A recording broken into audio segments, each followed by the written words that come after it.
I was going to ask you why I thought you let me.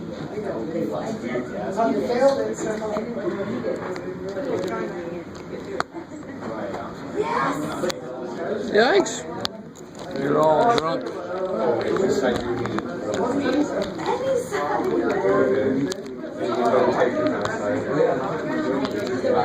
All right, just stay right there. Alright. So Brianna, you wanted me to just pick out 3 of them, or did you have 3 in mind? 11.8, number 3 would be very appreciated. It's just I did 11.6 and 11.7 that day. By the time I got to 11.8, I couldn't remember. So number 3. Number 3, yes. Let's see. Yeah, That's not great. oh yeah. How many pockets do you have there? Right? No, I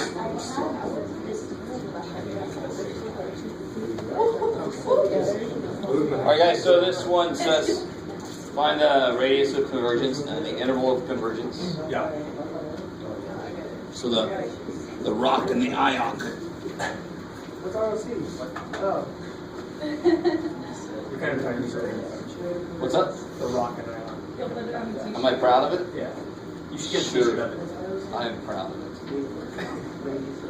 You just like saying It just sounds like some kind of old, it sounds like some kind of Lovecraftian monster. what? Lovecraft? Lovecraft. Yes. Yes. Yes. Alright. What is that? It's like Cthulhu's, it's like his cousin. I rock. Alright, so this one says to find these. Now how do I find that? What 2 methods do we normally use? Ratio or root, right? And normally it kind of falls down to ratio. Because normally there's at least one little dorky thing in there that's not to an nth power that throws off the root test. Right? So how would I set up this ratio test? absolute value is Lovecraft. So n plus 1. X n plus 1. Or n. Alright, let me stop there for a second. Bless you. So anytime we had to do that multiply by the reciprocal thing, it's actually, bless you. It's actually a fraction and it's not fractional, so that's beautiful. Right? And so what happens here? One xn. Yeah, any of these x's cancel. And then we have that. And what is that limit? 1. Yeah, 1 times x, right? So the limit is absolute value of x. And I force that to be Less than 1. less than 1. Which is greater than negative 1. Yeah, sandwich. Sandwich it, good. Sandwich, yeah. Sub-sandwich. I thought you were just making a general statement. I know that 1 is greater than negative 1. Okay. And then, yes. How do you end up with x again? Are you cool with everything that happened inside? So there's an x right there, right? What about What's the limit as n goes to infinity? Okay. Yeah. So if it was a 2, it would be 2x. If the limit was 2. Oh, sure. If somehow this is a 2n here. Yeah. But this doesn't really matter, because all that matters is what is there once you set it up. But I said this once before, if there's any polynomial piece, the limit in the ratio test will be 1 for that. Do you guys remember that? So that led to these, and the limit of that's 1, of course. I don't know. If you don't get that, it doesn't really matter, because you just set it up and look at it and do it. You don't have to know ahead of time what it's going to do. But it is kind of interesting to realize that. So is everybody decently cool with that? You desperately have to be careful about what's left alive. You don't want to leave anybody out. And then whatever the hell you get, you make it less than 1.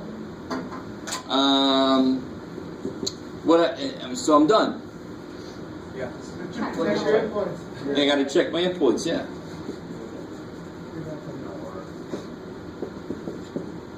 Alright, cool.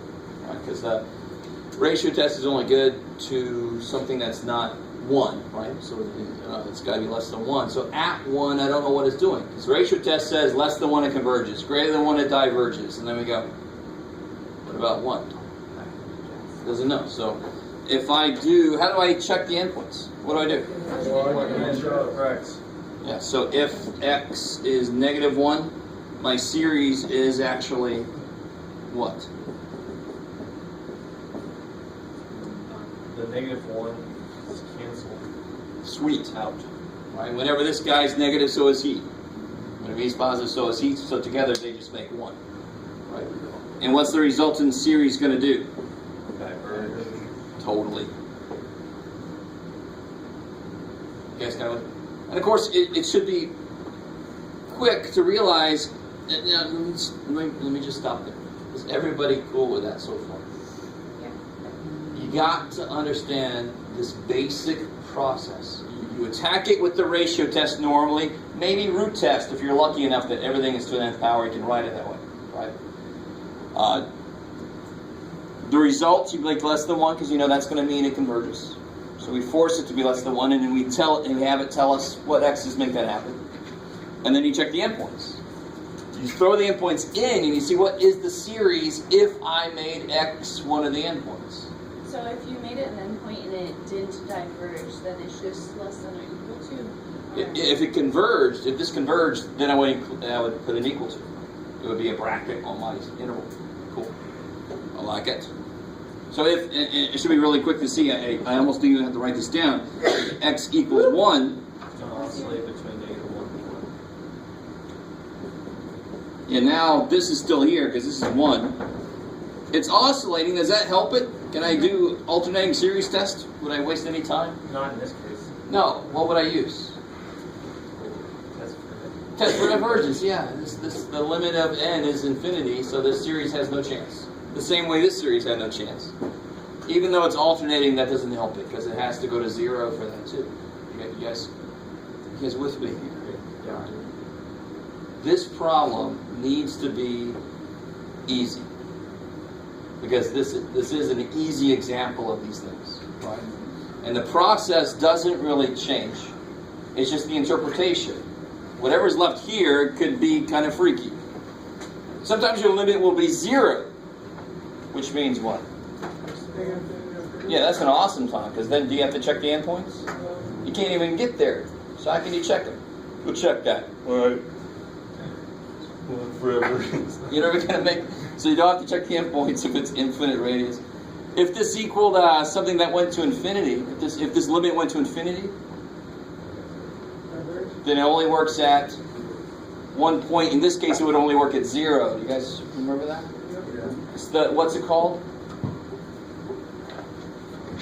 Trivial solution. I love it. So if you're going to go into DiffyQ, anybody go into DiffyQ? Do you know what I mean when I say DiffyQ? Differential equations? 2 of you. All right. 3 of you. 4 of you. Hey, look, you're growing. What I just said will now become like part of your life in that class, the trivial solution. You'll always, every time you do a problem, you first find trivial solution. All right. It's amazing. I don't know what that was. It was a temporary something. All right, so we're done with that. Because is this the right answer? Yeah. Yeah, I don't have to adjust anything because none of these endpoints, none of them. No, not either one. Yes. So if it's between those 2 points, it's convergent? Is that what we're... Exactly. So let me really make sure you guys are with me. So if I officially called this a function, because, I mean, it really is. I have to designate what x is. A couple things. This would be related to that function's, it would be more than related, it would be that function's what? What are these x values? If you choose an x that's not in here, what happens to the function? So it's a lot like, it's like this. What value of x can you not choose? 0. Why not 1? Because I don't want you to. Sorry. You can't choose 0. So 0 is not in that function's domain. So this is the domain of that function. Anything outside of here will make it freak out. Yes, sir. I'm still confused. You said it last time too, and I was hoping you said it again, it would just click, but with the first column right behind you, you said it was, if one's -1, the other one has to be -1. The other one's positive, it has to be positive. What does that mean? Because some weird case, they might be offset. Okay. Does that make sense? Yes. In which case, when this guy's negative, when is he negative? Give me an n that would make him negative. Yeah, 2. But for 2, what's he? Positive. You see what I'm saying? So because they're being raised to the same power, or offset by 2, right? So they'll be negative and positive at the same time. So what's the product of them? 1. Okay. Because if he's negative 1, he's negative 1. Good, because that's important, because if you do have an alternating piece, it might save your series X, right? If this was 1 over n, this guy would diverge, this guy should converge. Alternating series test would say, hey, he's cool. But if you don't realize when this is supposed to happen, when the negative one's still supposed to be alive, you're screwed. You won't get there. Does that? I'm glad you said that, because I don't even think about, I never know which piece is not going to make sense to somebody, so... but yeah, that's all I meant. Since the powers were the same, they are the same number. All right, so when you multiply them, you get 1, because either they're both negative 1 or they're both 1. Cool. Lock it. All right. So anything else from homework? Aw. You let me do that? No. Alright. There's no other specific questions from homework. I might pick 1 or 2 out. On number 15, 11, 7. Oh yeah, that's a good one. What do we know about arctangents? Ooh, look at that. Ooh. That's too bad for you guys. Can we go back to that? Use a purple pen. Alright. So what do we know about arctangent? Tell me something you know about arctangent. The inverse content. Oh my gosh. That's right. Is that all you know about arctangent? What's it look like if you graph it? Anything interesting? Sideways. Thing where it's bounded at the top and the bottom. You said something interesting there. It's bounded. So when I have a series that I'm looking at, when I have a function in there, one thing I want to think about is that function bounded? So obviously trig functions, sine and cosine are bounded. Arctangent's one of those weird inverse ones that's bounded, right? So what's arctangent bounded by? Asymptote. This is. I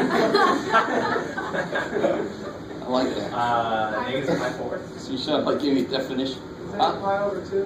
Negative pi over 2. Negative pi over 2 to pi over 2.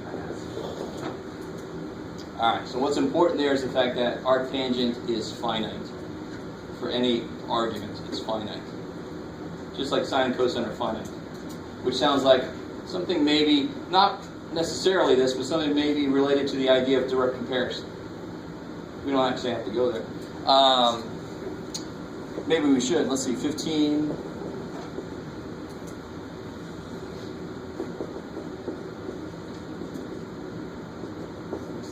Yeah, there it is. All right. Is that 11.8 or 7? 6. Oh, did I go back to 6? I needed help on this one too. I didn't think I could ask this one. Oh, that's cool. So I need both 15s on 11, 16. How did I go back that far? Oh, there's 11.7. It's a little tiny dude. All right. We'll do this one real quick. So this is 7? This is 6. Yeah. Oh this- my God. My bad. This is 6. This is 7 so quick. You just pass it by pretty quickly. But this is still in the section with ratio test, root test. Right? 11.7 is the one that's got all the tests.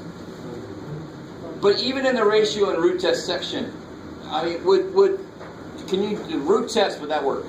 Is root test good? No, nothing's to an nth power. Shit. Ratio test. I don't want to do that. Arctangent of n plus 1 over arctangent n. What the hell is that going to do? No clue. So I actually much rather what you can do. What kind of sucks about arctangent though? Can somebody? It's bounded. This is true. But it's bounded in the positive and negative region. So what sucks about arctangent is it sometimes is negative. So let me just go ahead and go to the strongest test. Because what's your feelings now about this series now that I've told you, pointed out that the top is finite? What's it want to be? Finite. And what kind of series does it want to be? Geometric. Squared. Don't have vocabulary. It's just a list of words. PP. I don't know. TV 1 over n. 1 over n squared? Yes, and which kind of series is that? P series. There it is. Kind of gave it away. So what you do, you ready? You don't have to only take absolute values when the test has it in there. I can take an absolute value of a series any damn time I want to and then apply a test. If it converges, it actually converges. Absolutely. And I have to do that there because direct comparison requires that you have positive terms. Oh shit. And this guy sometimes is negative. All right. So I first just take a look at the absolute value, so the negative 1 can go away. We think it converges, so we want to find a ceiling. So I want to find something bigger. And of course, our tangent is at most, or not even at most, it's less than pi over 2.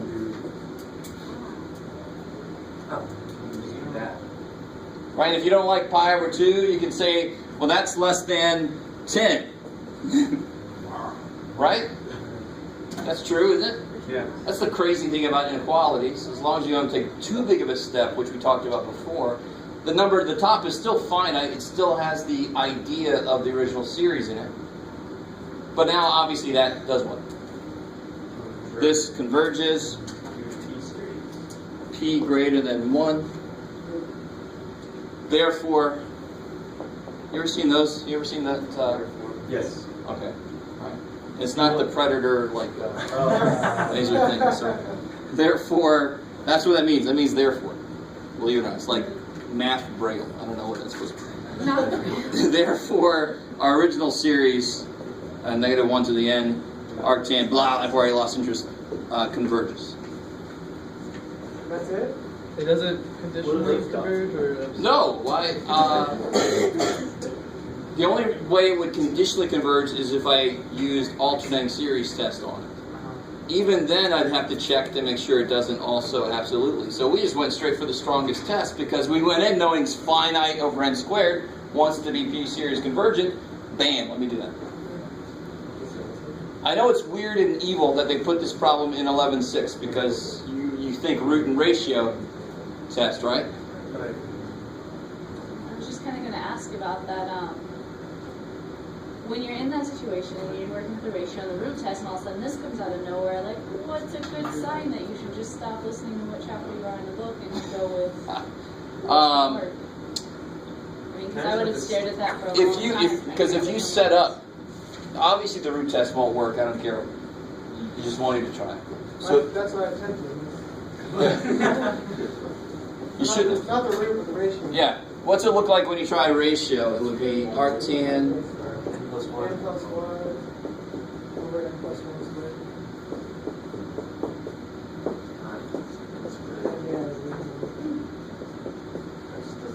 Now, what I mean.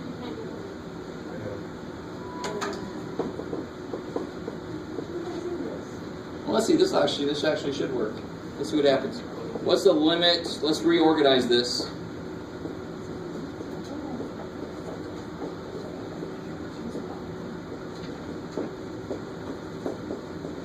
I just didn't even want it.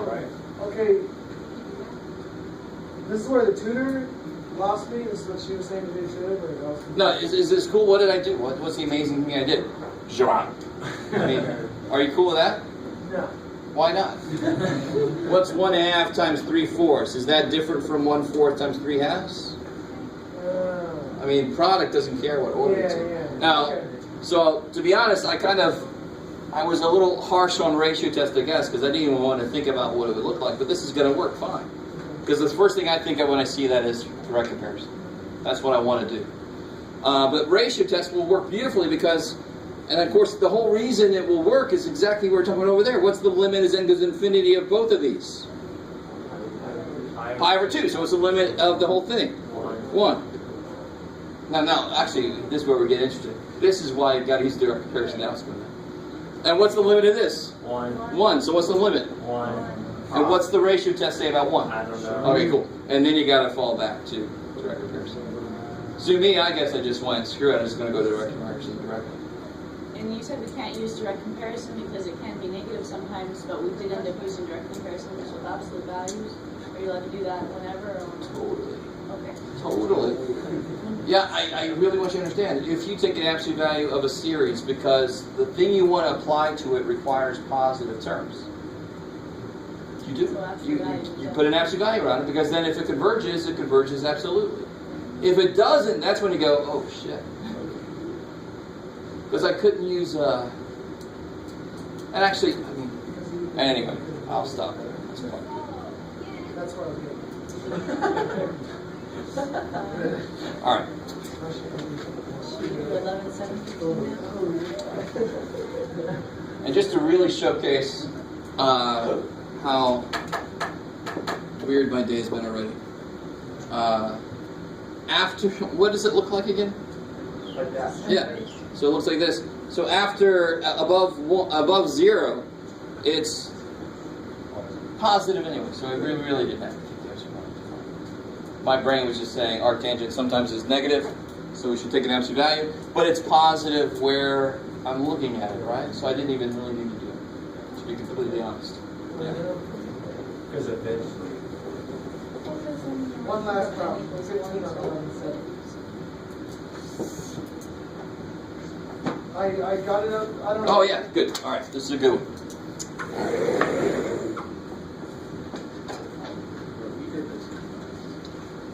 Yeah, did we do this? I remember doing it, but I thought I did it with somebody in my office. I don't know. I wasn't in the office. Yeah, we did this one in class. We did this one? Last apparently. Oh yeah, this does. It was on that handout we did. What? All right, then listen. Just to remind everybody. If I want to apply the root test, what's one reason why I might think I should apply the root test here? Because everything's at least to some power of k, involving k. The only problem is that they are not exactly all k, so I can't do the kth root test, right? So what I do is, do you remember what we did? Yeah. So how many extra 3's are there? One. How many extra 2's are there? There's actually like a deficit of a 2. So I take that over 2 out. You with me? No. 2 to the negative 1. I pull it out. So how many 2's are left inside? K of them. That extra 3 I pull out. How many 3's are left inside? Right? So now I can write that as 3 halves sum, the whole thing to the k power. And now I can apply the root test to that. Yeah. So that's the part of that root test I really want you to focus on. If you can rewrite it legally, so that the whole thing is raised to a nth or a kth power, then you can apply the root test. That was a lot easier than what I was trying to be taught. Oh, okay. Yeah. Oh, my goodness. All right. I Yeah, like it's this disgusting. I like this. You basically want to not do root tests whenever you have the index raised to itself, Okay. because that's where you get into the E stuff we did the other way. You have to take ln and do all that kind of weirdness. Yeah. But I think I told you when we did that, there was a reason why I went through it. I had a major hint I laid on you guys because it might be coming up on a test or something. I don't I know. wrote that one down. I don't know what that Uh-oh. Find it. asterisk next to everything. All right. Yeah. 11, 6, number 27.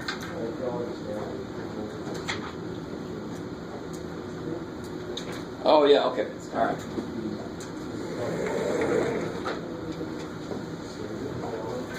So let me give you some tips on this one here.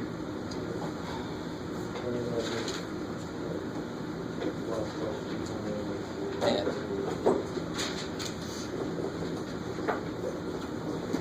Real quick, everybody's got a book. Look at that one. 11.6, number 27. They give you more information than you really need. They give it to you, I think, so you can see how it's built. Because there was another problem before this, or no, it comes right after this, where it's got number 28. Why was somebody asking me about that? No, it's number 30. 30 had something like that one, yeah. And they didn't show you how it was built, so it's a little weird. So let me just get right to it.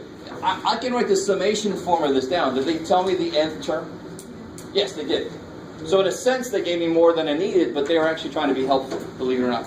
So this series looks like this. I forgot already. There it is.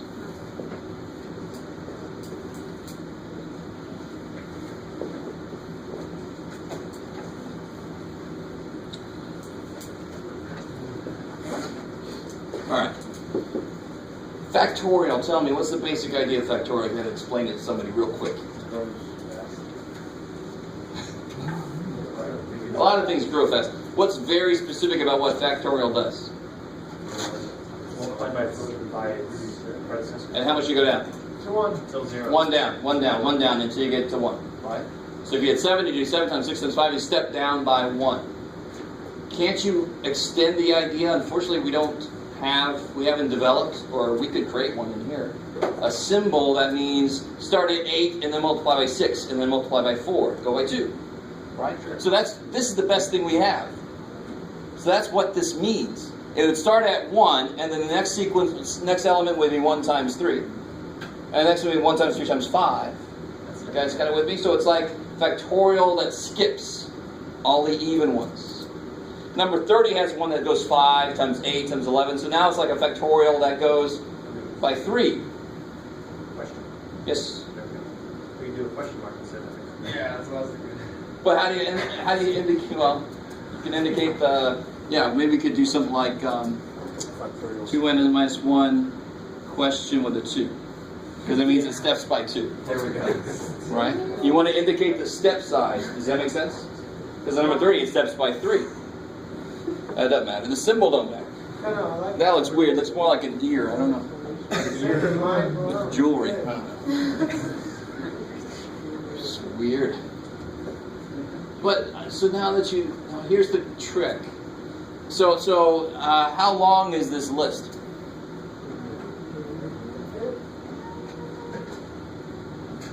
For some n. So for the nth element, this thing would be n long, right? For the n plus 1 element, it would be how long? N minus 1. Did you say n minus 1? No, I said n plus 1. Oh, plus. Yeah. Now, why did I say that? Because what am I going to use to investigate the series convergence? What am I going to use? Am I going to use root test? I got to use ratio test. There's no nth power I can rewrite everything to here, right? I've got to use ratio test. So I'm going to want to know what the n plus 1 term looks like. So what would a n plus 1 look like? And remember, don't worry about this guy because we're going to take absolute values anyway. 2n. What happens? No, see, this is where things are bad. Let's try this. What's a1? 1. Good. Because on the bottom you get 1 factorial, which is 1. On the top you get 1. Because nobody else is here yet. Because what's 2 times 1 minus 1? 1.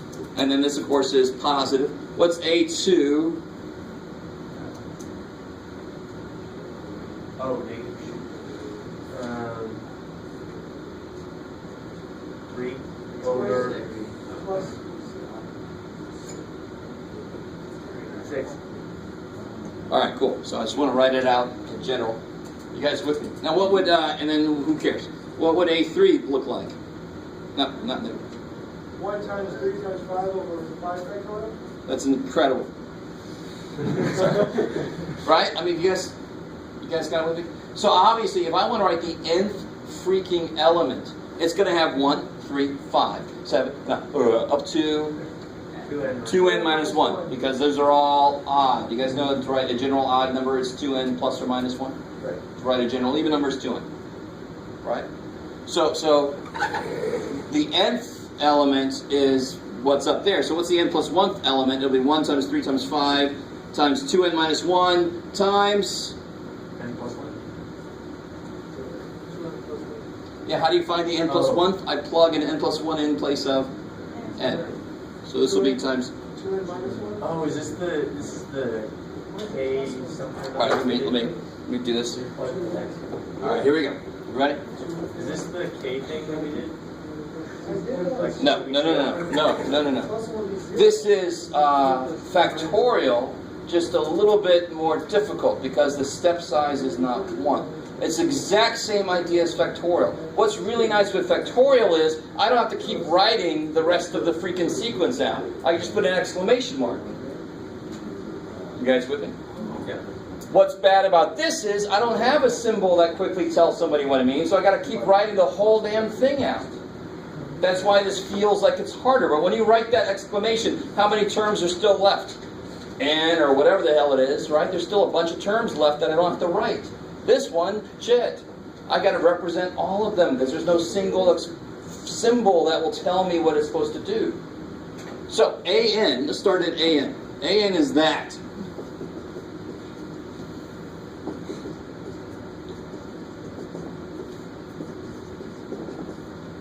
And how do I get AN? By plugging in N in. So there it is. Yeah. Now how do I get AN plus 1? Plug an N plus 1 in, but you gotta be, now what, remember, how many terms are up here right now? 3, 4, N. There's N of these, right? The next, and what do we do? How many terms are up here for A2? How many terms are up here? 2. How many terms are there for A3? 3. It's crazy. So if I want to go to AN plus 1, it better have all these. Do you see how every term has got the one that was in it before? Times the next dude. And of course, to get the next dude, well, first off, I plug an N plus 1 in there and get N. And I'm not really concerned about him anyway, because we're going to take an absolute value. 1 times 3 times. It's got to have all this shit times the next dude. See? No. Because what does it keep doing? How much does it go up by? Come on. It goes up by 2. What's 2n minus 1 plus 2? Oh, yes. I 2 plus 1. God, or, what's... Yeah, so it's 2n plus 1, right? yeah. Or just plug n plus 1 in, because which element do I want?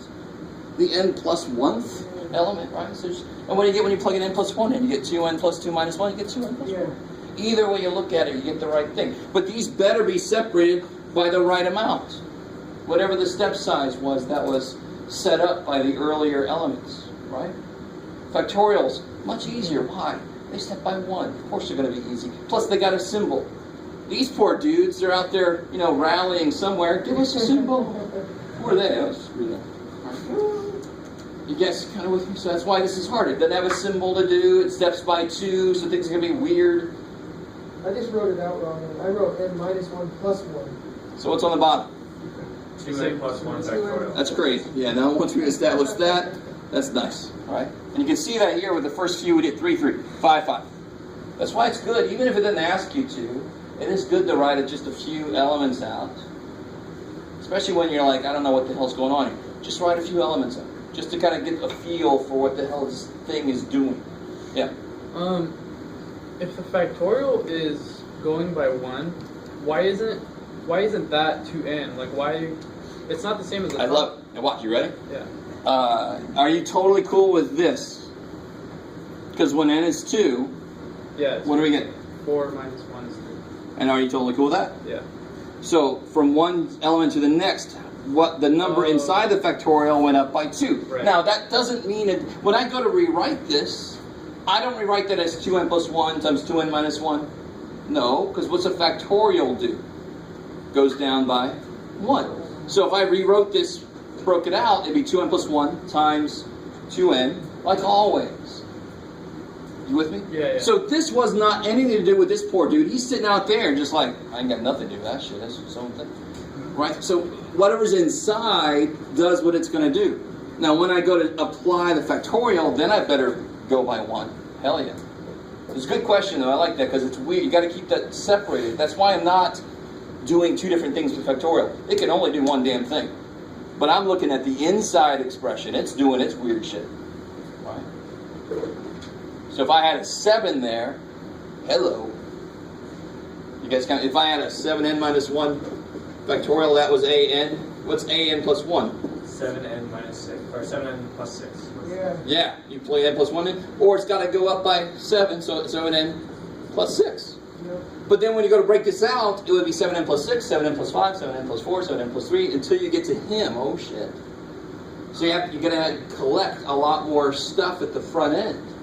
I don't know if you guys are kind of understanding what I'm saying. Yep. It's nice when it's n plus 1 factorial, because you only have to break one dude out to match with what the other dude's going to be. Ooh, right? We've done enough of that to see that. But when this is not 1, you're going to have to break that many out. So let's see what happens here if I set this up. So an plus 1. I'm just going to take the negatives out, which is nice.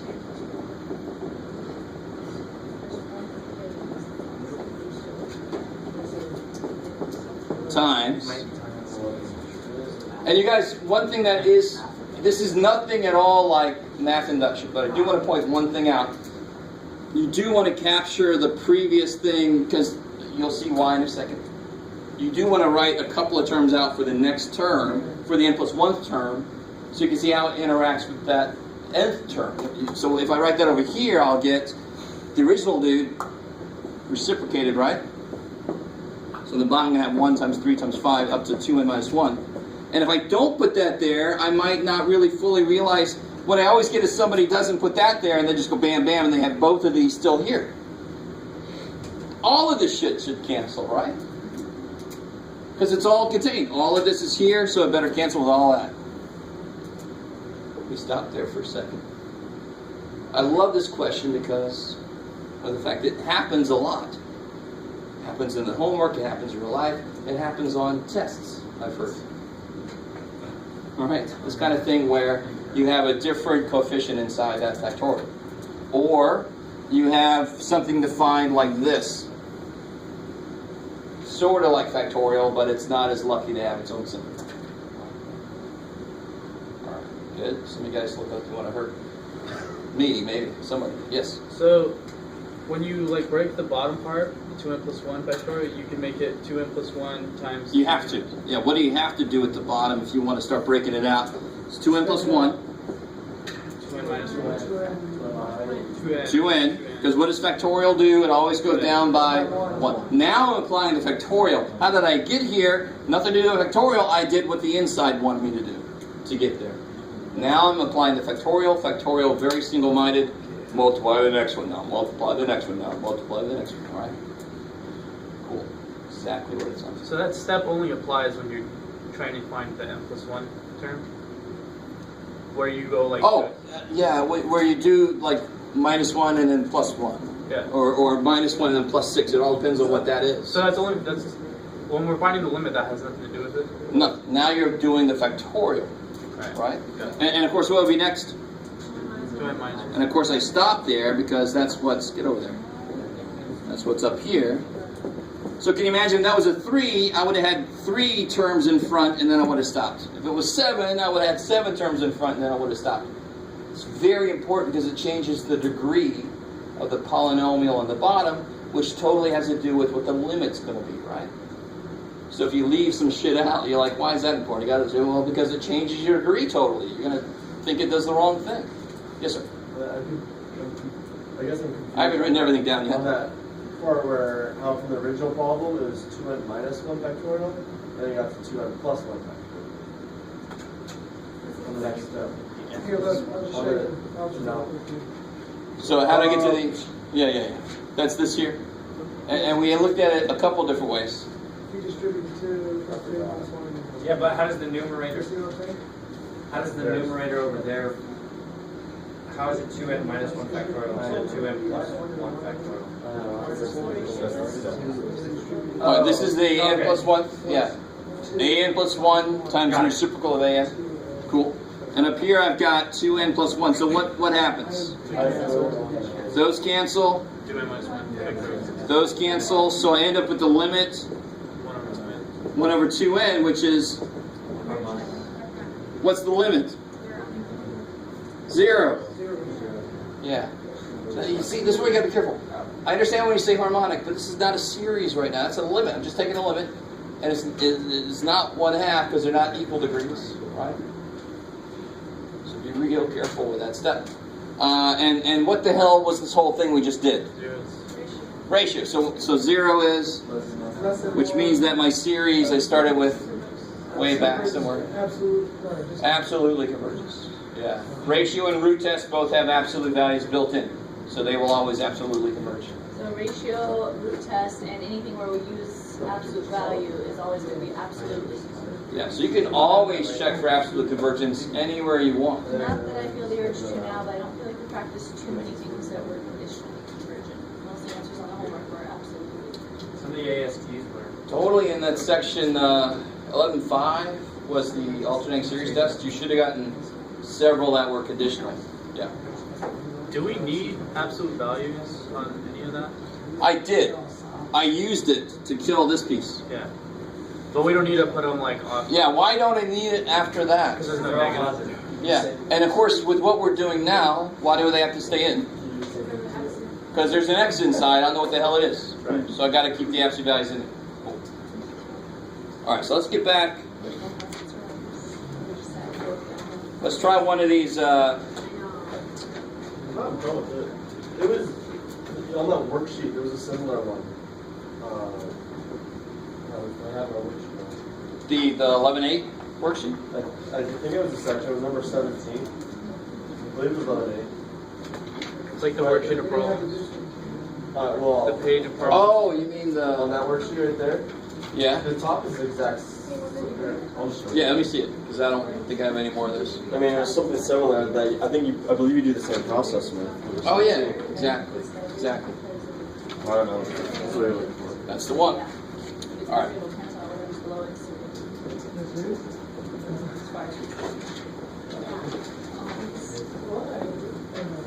Alright guys, if there's no other specific questions from 11.8, I want to get into 11.9. Do it. Alright.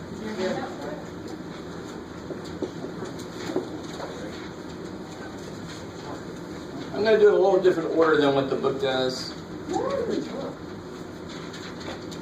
If I have, just give you...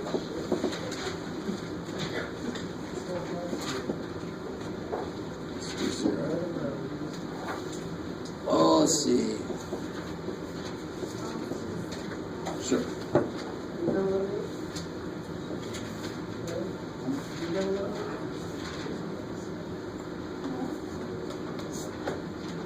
All right, so this is nice. All right. Is that N equals 2 or 1? 0. So let me just throw this at you. You're not being great at anything. You just do whatever the hell you think seems to be right. Figure out what F prime is.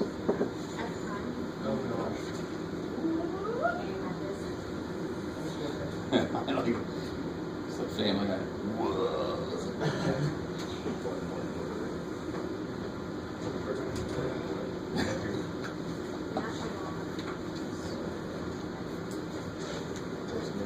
I love it when my references are understood. There are fewer than understood.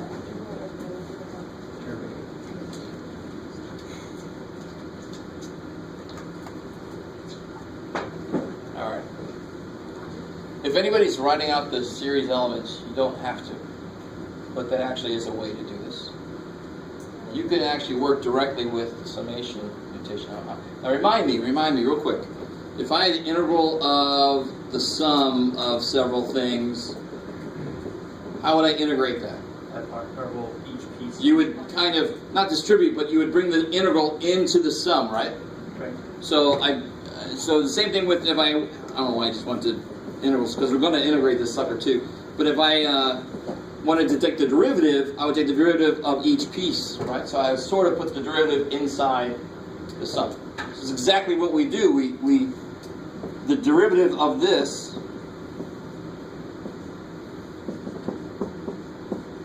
is the derivative, the sum of the derivatives there. So you just attack the inside. I'm writing exceptionally bad for some reason. Today is right even worse than you normally do. Let me catch up to you. What did you say? And x to the n minus 1 over n. Yeah, beautiful. And what happens? In this case, what happens?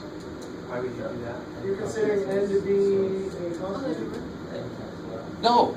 Well, yes. Yeah. What is n? What is n? It's a number, Okay. right? I really want you to understand. So, and actually, to tell you honestly, what is this? This is a polynomial. Think about it. It's not just a polynomial. Right? So how do you differentiate a polynomial? Every single power goes down by 1. And it gets divided. I mean, it comes down and it goes down by 1. No, but then you killed the n that just came out. Yeah, and just because there was an n that was there in the original, it kills that n. Poor little dude. It's all dead. Now, you got to be careful though. Now, before I kill that n, let me make sure you guys understand what's going on. That's why I want to start with this one, because it gets a little lost if you start with a different series. But do you notice something about what n is able to do that it couldn't possibly do now? What is n able to do? What is n doing? Starts at 0. And at 0, what would happen? Yeah. So you almost always change an index to this anyway. But there's a really good reason why is this. It can't exist at 0. But I'll show you, right now, I'll show you the classical way that it's shown. But this is a really even better idea. It just doesn't exist there. So now if n is not 0, I can cancel those out. So the derivative of this function comes out to be x to the n minus 1. So now watch. Let's look at the elements now. Let's look at the elements and just see if that if it matches up. What are the elements of this? What's the 0th element? Actually, from the beginning, it could be 0, Jeff. Good job. God, I love it. X. Yeah, so the first element is x plus X squared over 2, yeah. X squared over 3. X, Q, sorry. blah, blah, blah. And what's the derivative of those? 1. X. 2x over 2, which is x. 3x squared over 3, x squared, right? And what are the terms of this one? 1. Yeah, when n is 1, you get x is 0 is 1. When n is 2, X. is going to be this stuff, right? All right. You guys kind of... So I want you to realize, when you go to calculate integrals and derivatives of series, it's much better just to attack the series directly. There are some cases where you want to look at the elements, especially if I had like a factorial in here. What's the derivative of, well, that wouldn't even come into play, but depending on what's in here, I might want to look at the elements instead. So, let me see. Well, maybe I'll come up with an example in a second, but I want to integrate this bad boy right now. What's the integral of this?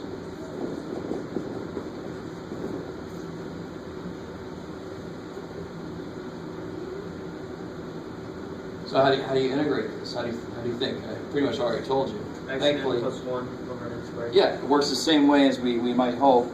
So the integral of the sum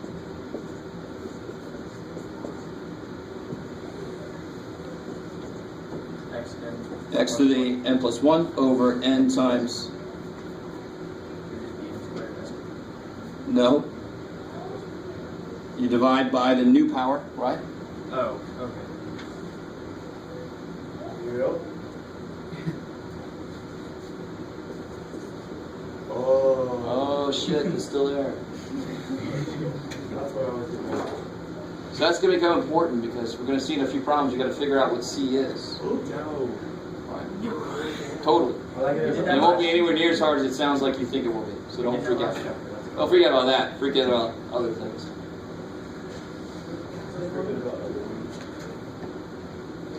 I mean, so for I want you to understand, I'm trying to show you it's exactly what you hoped you could do before you even knew you were going to hope for it.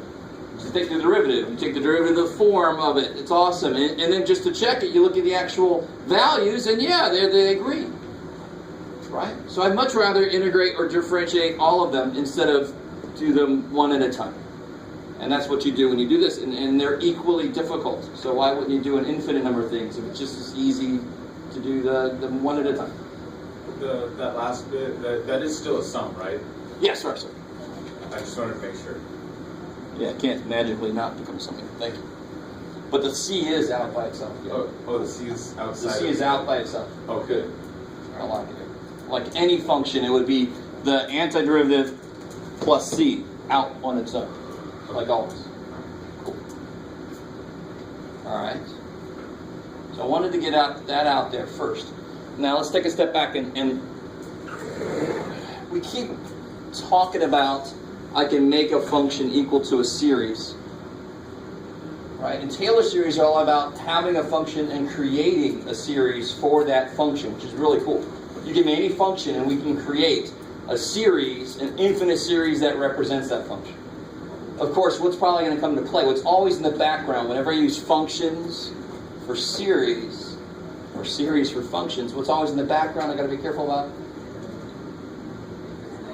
What am I going to have to figure out? And what about x? Probably it's interval of convergence, the domain. I've got to know the domain of this function I've just created. All right, good, you good? So, let me show you something we already know, which is always nice.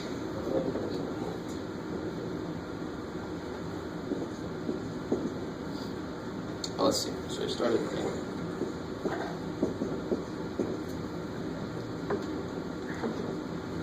So this is exactly the one we just had at the end, basically, right? I really want you to realize what's going on here. If I put, just to show you what this really is, x equal to 1/3, what does the series look like?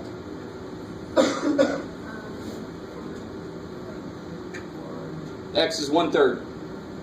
So what's this? 1/3 to the n. What kind of series would that be? Geometric. So, we actually don't have to do a lot of work here. What's got to be true about x in order for it to converge? Yeah, so the absolute value of x, it's got to be less than 1 for this to work. Now here's what's really cool. I want you to realize, and this is stuff we've known forever. And we actually proved it a long time ago. But if the absolute value of x is less than 1, what does this equal? You know this, believe it or not. What would the sum of this be? You know the formula. A over 1 minus 1. Yeah. And since n is 0, a would be 1 over 1 minus 1/3, blah, blah, blah. So what's the sum of this? What's the first element? 1 minus, and what's r? X. Right? X is acting like r. Whatever the number x is, it would be our r. Our R. I knew ahead of time it was going to be difficult to say, so slow down. I want you to realize what just happened. This is something that's sort of already been there for us. This function has a series representation. It has had it. We just haven't said it in that many words. This function is represented by the series as long as absolute value of x is less than 1. If that's not true, this actually has an output for other x's, doesn't it? But this equality doesn't hold. You guys got it with me? I could plug 7 in here all day long and get a number out, right? But if I try to use 7, it won't be equal to this. That equality is broken. Let me try to say that again. This equation, this relationship is only true if absolute value of x is less than 1. If that's not true, then this equality is not true. That relationship is not true. You guys kind of... Yes, it's a conditional equation. I like it. It's like somebody with conditional existence. If you need me, I'm Jeff. Well, if I don't need you, what happens to me? All right. I stole that from somebody. I can't remember the comedian. I think it was Dimitri Martin. So, here's the first thing we can do with this. The most basic thing we can do with this. So now we have banked this little fact that this is this. And when is that true? For the interval of convergence. That's when it's true. And this relationship is true over the interval of convergence. And the interval of convergence here is -1 to 1. You guys with me? Yes. Alright. I like it. I like it. So, that's f of x. What if I wanted to, how could I represent, let me see if you guys can get this. How could I represent this?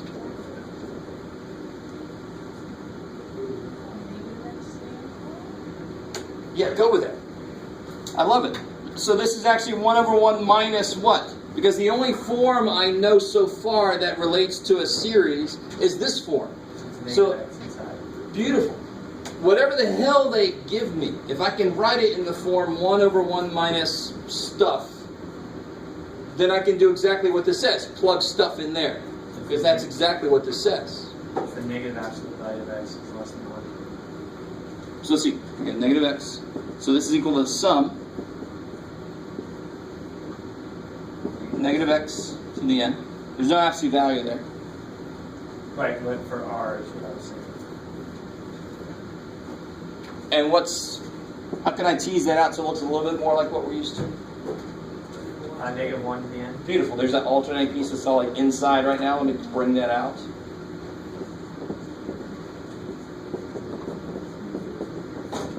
All right. This still has the same interval of convergence, believe it or not. We could apply the ratio test or something, or in fact, we just do the root test. Yes, sir. So, what are you asking with the 1 over 1 plus x? So it would say, find a series representation for this. And on a test, I would say using the series we know for 1 over 1 minus x. I'd have to, because at that point, when we get to the test, we're going to know a lot of other shit. And you're going to like, how do you want me to do this? So I can do this for any time, and we're going to learn a nice large list of functions and their series representations. And I'm not going to make you memorize them, because I don't have all of them memorized myself. So I never make you guys memorize more than I do. You with me? But we're going to get a nice, so far we only know this one function. That's all we know. But we're going to get a long list, and we're going to have a function equals this series, a function equals that series. And next to that will probably be their intervals of convergence. Very important to know. Right? You guys kind of see where we're headed very soon. So 11.9 sort of starts with this one that we already know. 11.10 says, let's turn this around. You give me a function and let's create the series for that function. Right, there's a whole process we go through. Okay, so let me just do one more level of this, because once you see how these work, it's okay. What about if I had this here? What you got, Jeff? Something freakier. Oh, let's do two things. Let's do one that's built off of this. So we know this is true. We know that's true. Let this next part be really cool. How would you find the series representation for this? How is that related to the one we already know? Well, x to the third is going to be a, or x to the 3, sorry, x to the 3 is going to be a. No? Let me rewrite this in a different way. And of course, this whole thing is kind of evil. I'm not doing this to make you feel bad about that you don't know what to do. Of course you don't know what to do. This is weird shit. It's the first time you're seeing it. So let me show you what you're allowed to do. It's really cool. Because what is x cubed for any value of x? X cubed is just any value of x is a constant. So it can move in and out of the sum. Because what's the variable for the sum? N. So if I rewrite this as x cubed times 1 over 1 plus x, listen to that, I like that. And what is this? As a series. That one. I like the one you're pointing to, Jack. So what do you think you do from there? Put it back in. I like you're like, I'm not used to what I want to have happen actually be the thing I'm supposed to do. But yeah, you're right. Exactly. Like I said earlier, you can bring it out, you can pull it back in. X to the... That's craziness, right?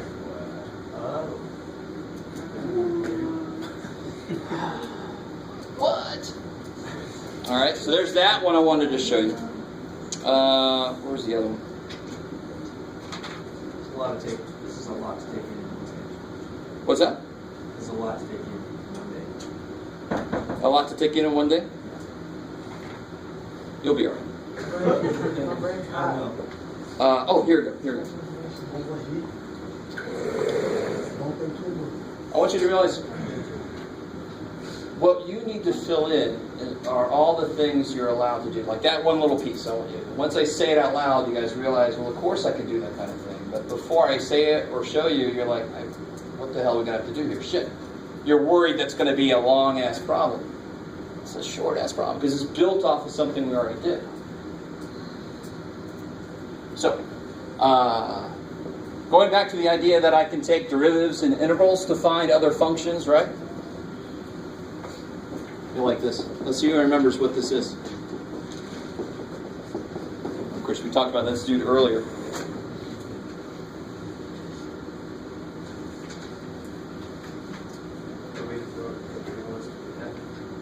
I want a series representation. I'm not going to make you do it on your own, don't freak out. But I want some ideas. So same idea. I want to write this in series representation. This somehow must be related to the only damn thing we know so far.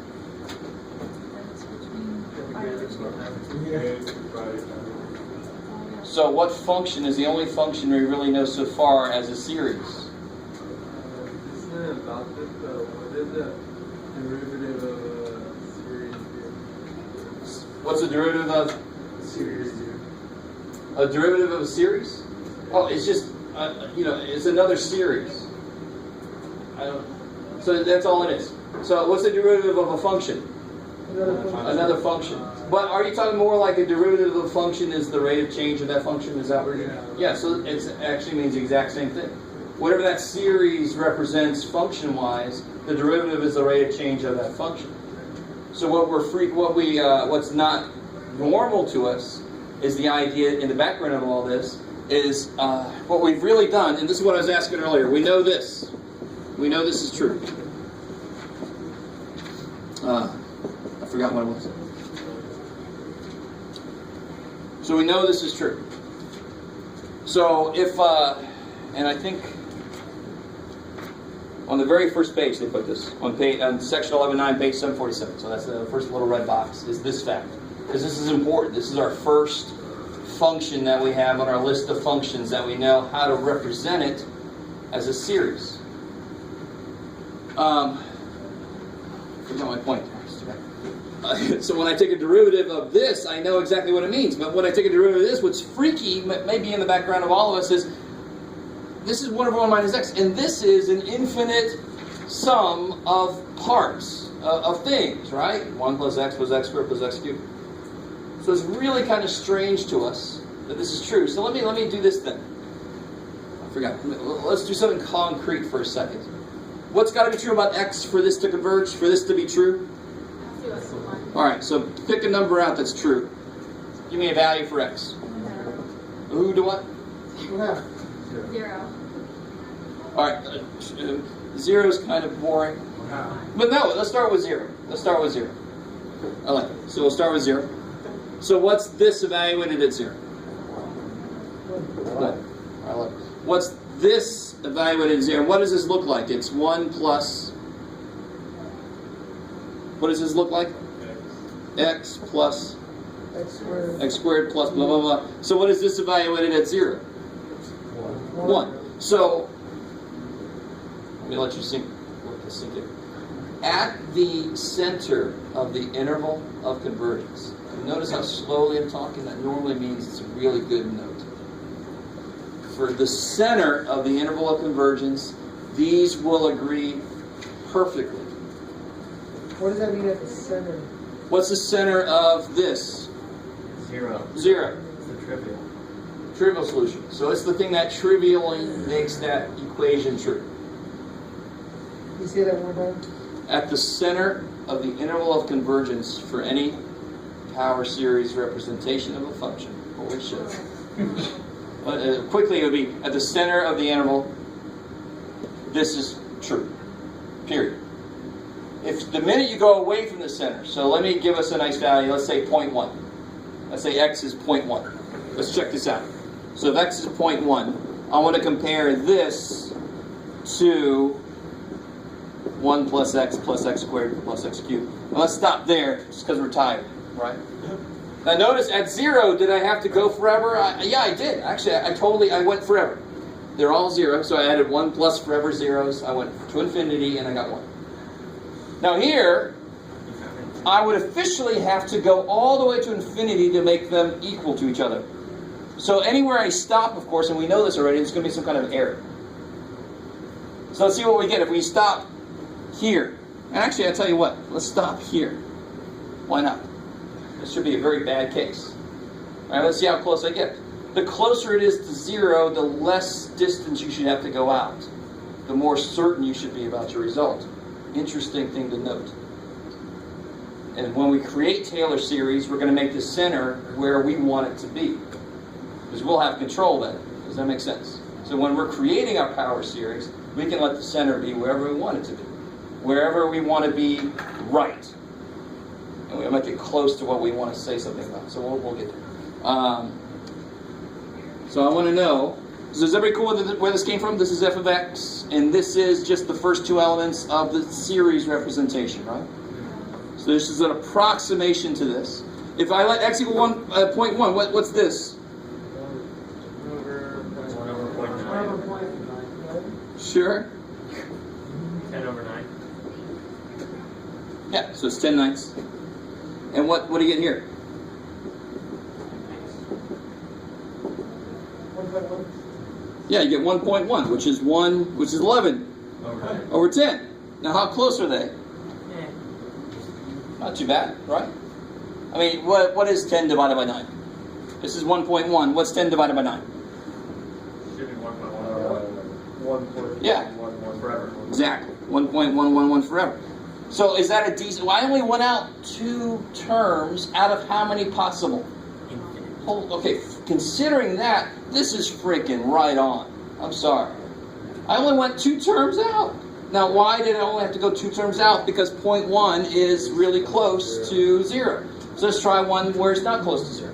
Close to 0.9. Let's go crazy. Oh my God, Jeff.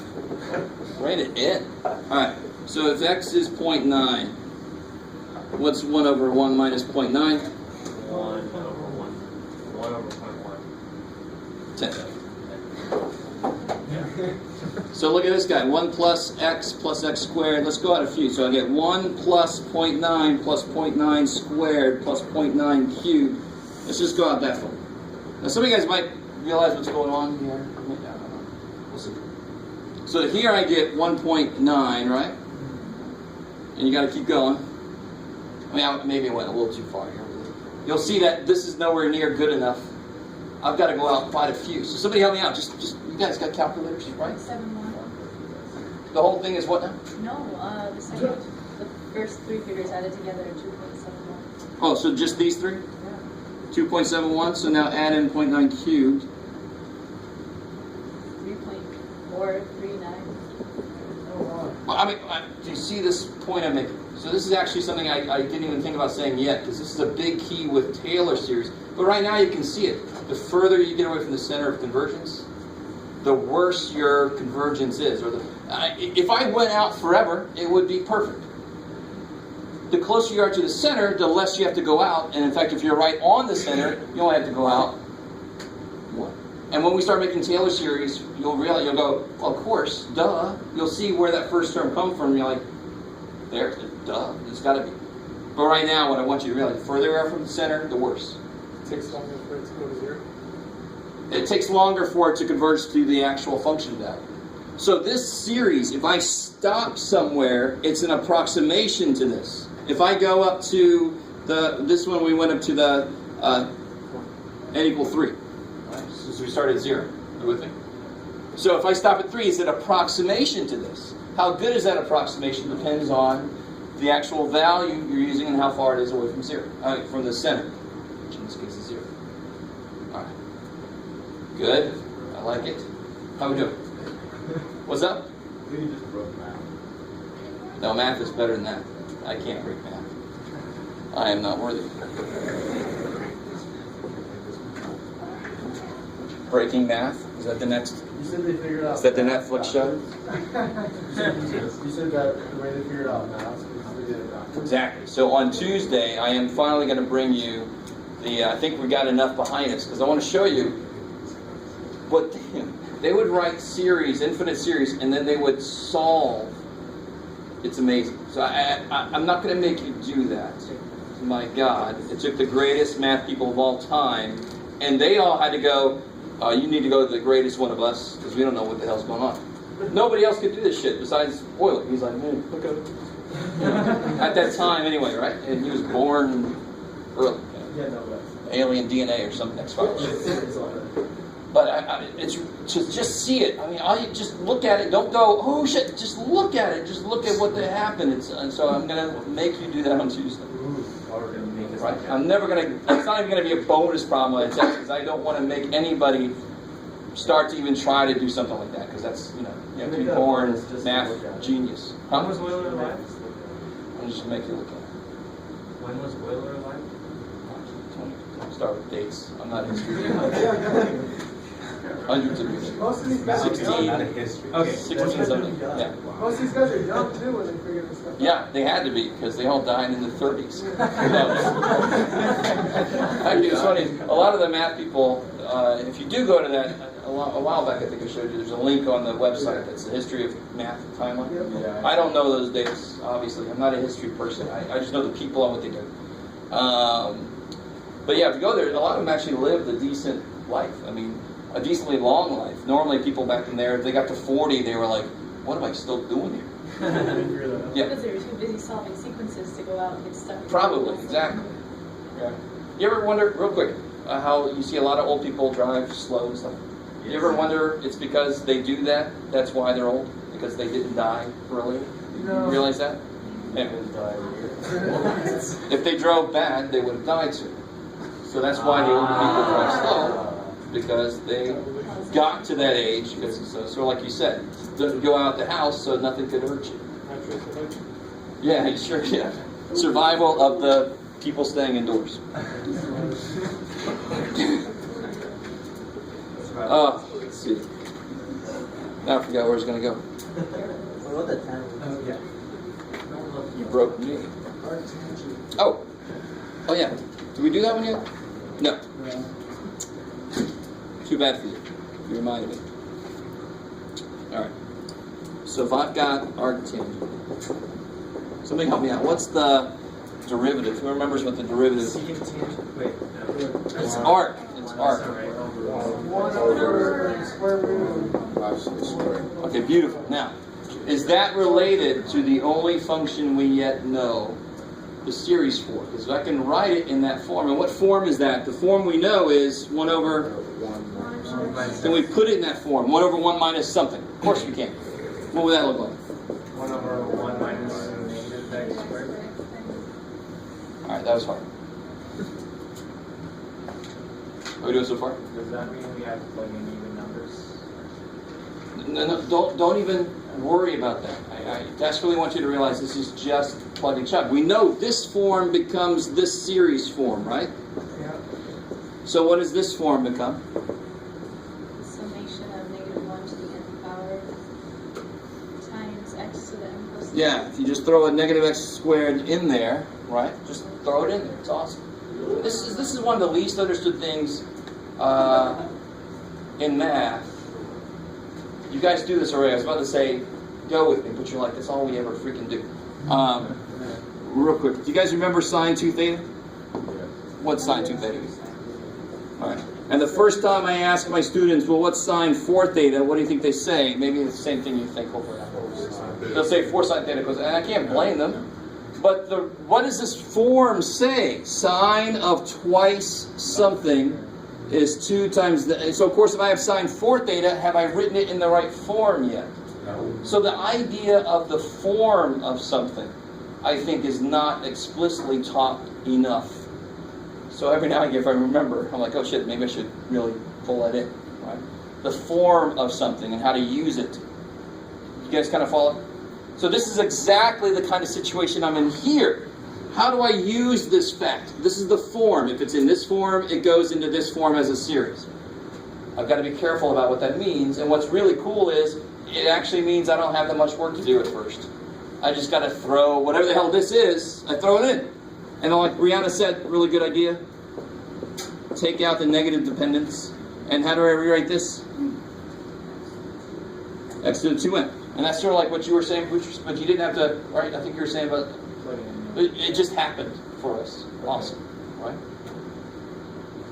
But what about this? Is this part of the problem? Or do you This was just, no, this is how we got there. Oh, okay. This is the fact that we know that let us rewrite that function.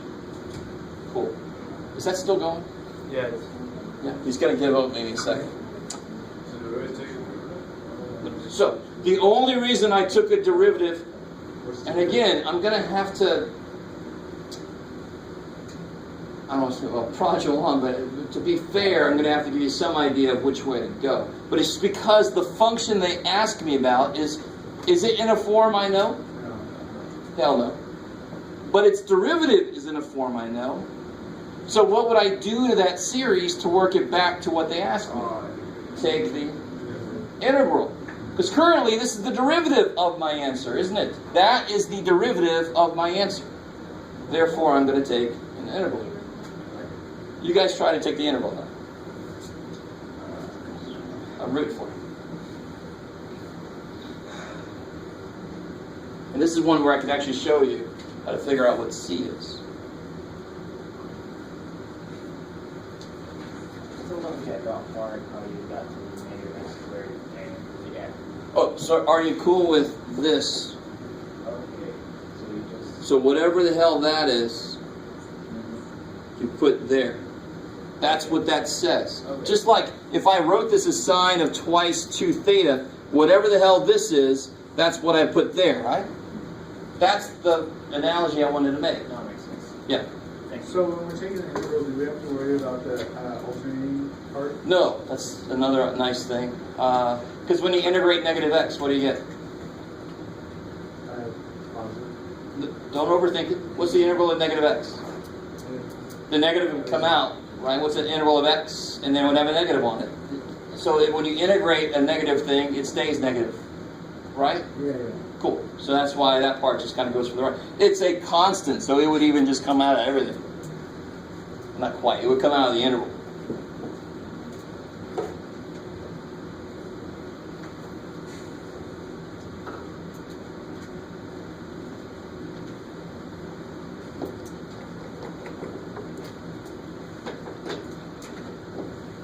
Holy crap.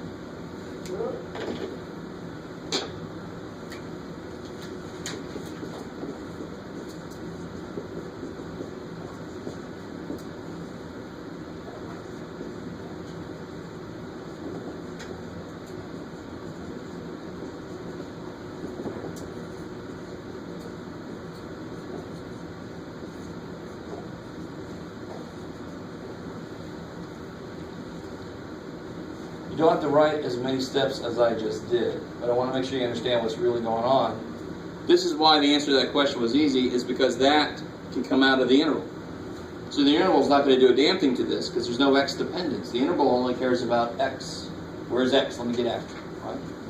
That's just a constant multiplier, so it just comes out. Yeah, and then it's easy. Once you realize that this really is how you integrate these things. It looks like, when you first see this isn't even, we've seen stuff loaded with more shit. I could make this just loaded with shit. But what do you care about? The x piece. You go right to the x piece and you do it, and everybody else is just kind of like waiting for you to get it done. Right? I mean, the rest, all the end stuff doesn't matter. What am I integrating with respect to? X. So I just go right to the x piece. So what is like you said, this will be the sum, n equals 0 to infinity, negative 1 to the n, x to the 2n plus 1 over 2n plus 1.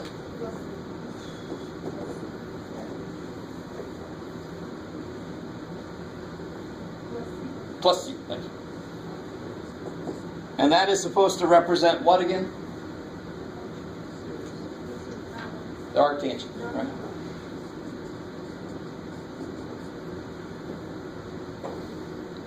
Now, does anybody remember how you find C? You guys remember at all how you find C? You let x be 0? Yeah, well, yeah, you gotta be careful when there's e's in there, right? Remember the e thing? You make it 0, like, oh shit, e to the 0 is 1. Ah, shit. Remember that? But we don't have that here, so we're okay. So if I to find, this is it, but I can find what C is. To find C, let x be 0. What do you get when x is 0? What do you get here if x is 0? 0 on top. It's the trivial solution, right? It just kills it. Everything's 0 there. 0 plus C equals arctangent of 0, which is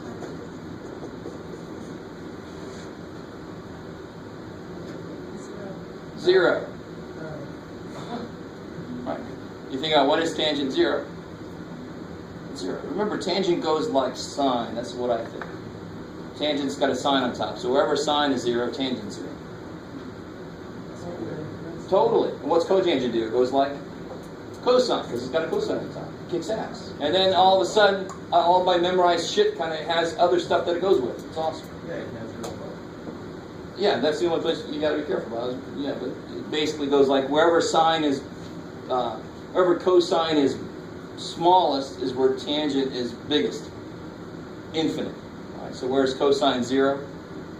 Pi over 2. So I just figured out that C is 0. Ooh. Wow. So don't even need. So arctangent is exactly equal to that. There are going to be some functions where C won't be 0, so they'll be equal to some series plus some adjustment. Does that kind of make sense? Whatever C comes out to be. Okay? So I tend to agree with what somebody said earlier. I want to show you a couple of other key things, and I think I've loaded you down with enough. Yes? How does that tie into that? Which part? The bottom left of the board? This here? Yeah, how does that All tie right. into that? I like that. In fact, I really like what you're saying. These guys won't, because they're going to stay a little longer, but it's fine. Which is good, because we need this. Because some of your homework is going to ask about this. So we just figured out that the arctangent is represented by this.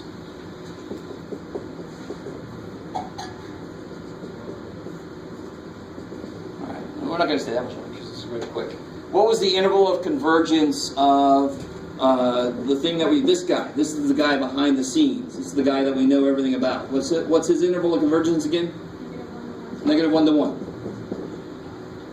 Whenever you integrate or differentiate, your radius of convergence will stay the same. Your endpoints might do different things than they did, but your radius will stay the same. So this is at least -1 to 1. And if I really wanted to complete the idea, I'd have to check the endpoints to see if anything different happens at them. Yes, sir? For C changes, will it change, right? Oh, if there's a plus C, so if there was like a +2 or something, right? How do I say this? What's the domain of that guy?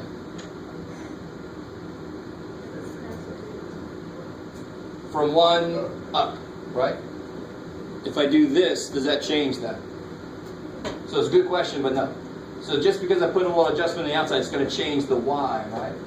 X's are still going to have the same problems, wherever they have problems. But no, it's a great question, because we're not looking at this like, pull the parabola up to. We're not looking at it like that. It's a freaking series plus shit, but it's the same idea. It's not going to affect the domain at all. It's just going to affect the range. All right. So, real quick. If I pick a number between -1 and 1, like we did earlier, and that would be the connection, right? The closer I am to 0, the less terms of this I should need, right? So let's just try this. You guys have calculators. Let's do 0.2. That's pretty decently close to 0. So somebody help me out. Make sure you're in radians. That's the evil thing. Did a whole test once in the wrong units. It was awesome. And the teacher specifically made certain that the answers would still make sense. He told me he did it on purpose, just in case somebody had their calculator like me in the wrong mode. Because sometimes you get an answer like -4, and you're like, well, the side of that can't be -4. It must be in the wrong units. No, he made sure that they all came out, so they still made sense. He was that evil. This guy who gave the highest grade was a B. Jackass. What is that, real quick? Somebody got that? To be like 5 decimal places? 0.19739555. All right. So real quick, what are some terms of this guy? And this is that. Oh, the +2 is not there. Sorry, that's from an earlier discussion. So when n is 0, what do I get?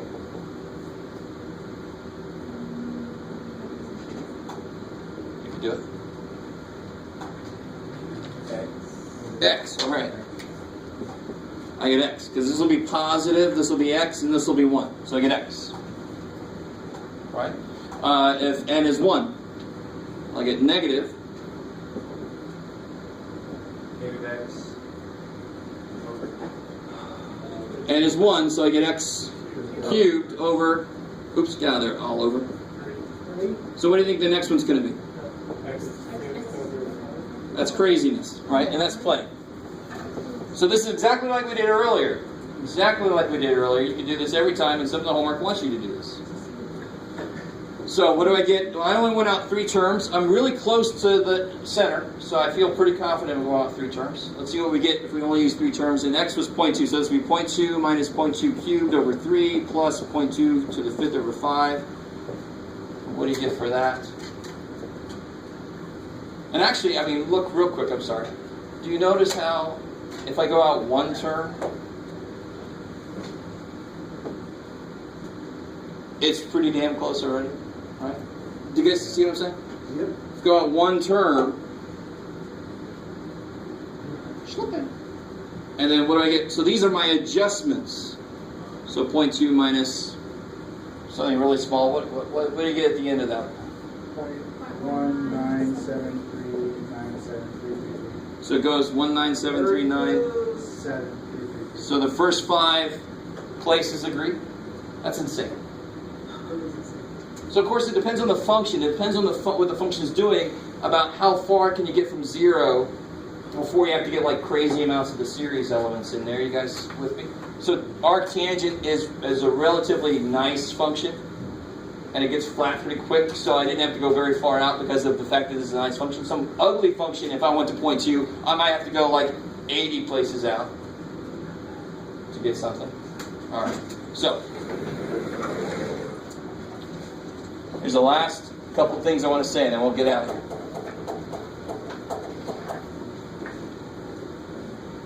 So why do we want such a small margin of error like that? It depends on how accurate you need to be for what you're doing. Does that make sense? I mean, if I'm measuring something, like trying to measure gravitational waves, where we have to go out to the, who knows, like 10 to the negative whatever, then I want to be really accurate. I probably want to go out several places. In fact, there's a lot of physics stuff where the effects of gravity or the effects of whatever don't come into play until way down here. So we can't even see them if we don't go far enough out. Yeah. So that kind of drives people insane. Like, I need more precise. Oh God, I'm like, thank God I never went into that. It's neat shit. I like to read about it, but I don't want to be. You're bumped. You know, there's a slight tremor in the earth, and that threw my whole. Holy shit! Really? Don't be in California. Go somewhere else. All right. So the last thing, real quick. I just want to point this out.